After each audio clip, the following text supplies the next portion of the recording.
Datangnya dari Yulistia dari Toraja. Shalom pendeta, saya ingin mengajukan pertanyaan yaitu, apakah itu orang Kristen? Bagaimana saya dapat mengetahui kehendak Allah bagi hidup saya? Demikian Bapak Pendeta, silakan. Terima kasih. Di dalam Alkitab ada beberapa kali ditemukan kata Kristen.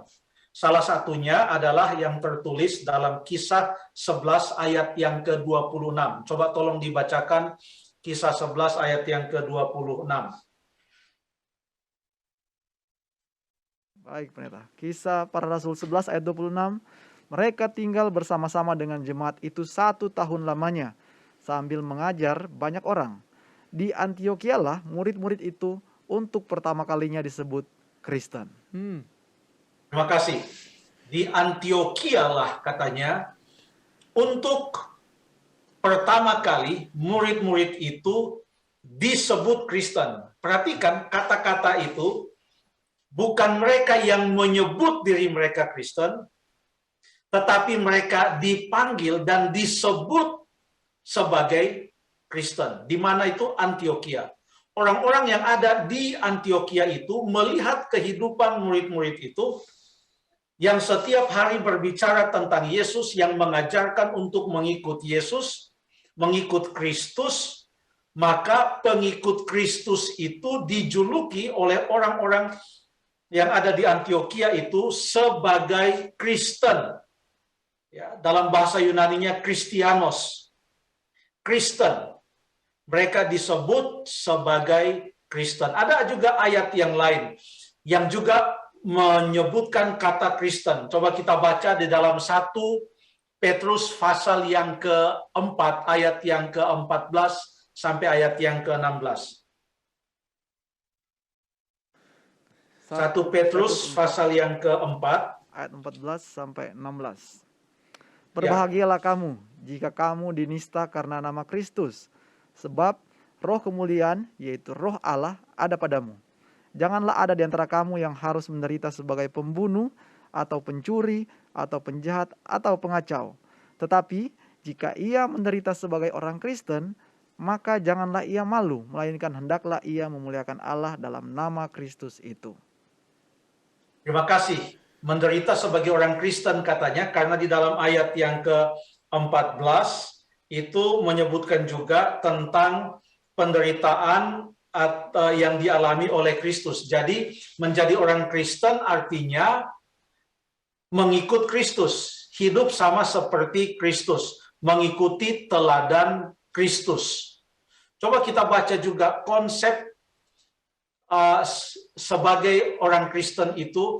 Coba kita lihat di dalam buku 1 Yohanes pasal yang kedua. 1 Yohanes pasal yang kedua.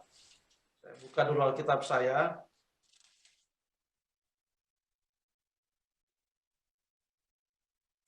Coba kita baca di ayat yang ke-3 sampai ayat yang ke-5. 1 Yohanes 2 ayat 3 sampai 5. Ya. Dan inilah tandanya bahwa kita mengenal Allah, yaitu jikalau kita menuruti perintah-perintahnya. Barang siapa berkata, aku mengenal dia, tetapi ia tidak menuruti perintahnya, ia adalah seorang pendusta dan di dalamnya tidak ada kebenaran.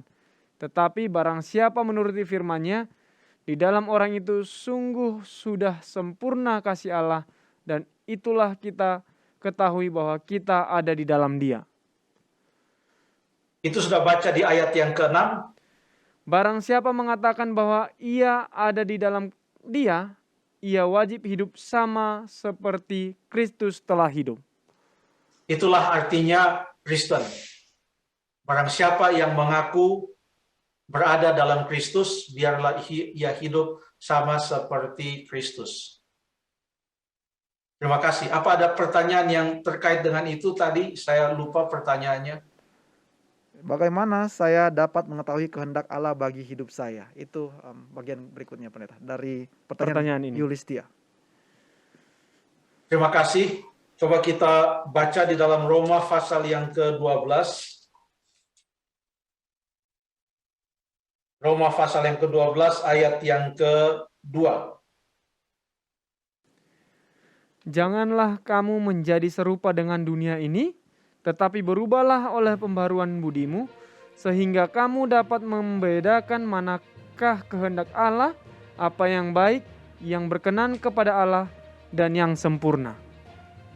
Terima kasih, janganlah menjadi serupa dengan dunia ini, supaya kita bisa mengetahui manakah kehendak Allah dan apa yang diinginkan oleh Allah, kehendak Allah. Karena kalau kita menjadi serupa dengan dunia ini, hidup sama seperti orang-orang di dunia ini, maka kita tidak bisa mengetahui akan kehendak Allah. Coba kita baca juga satu ayat yang ada di dalam Yohanes pasal yang ke-7, ayat yang ke-17. Yohanes 7 ayat 17.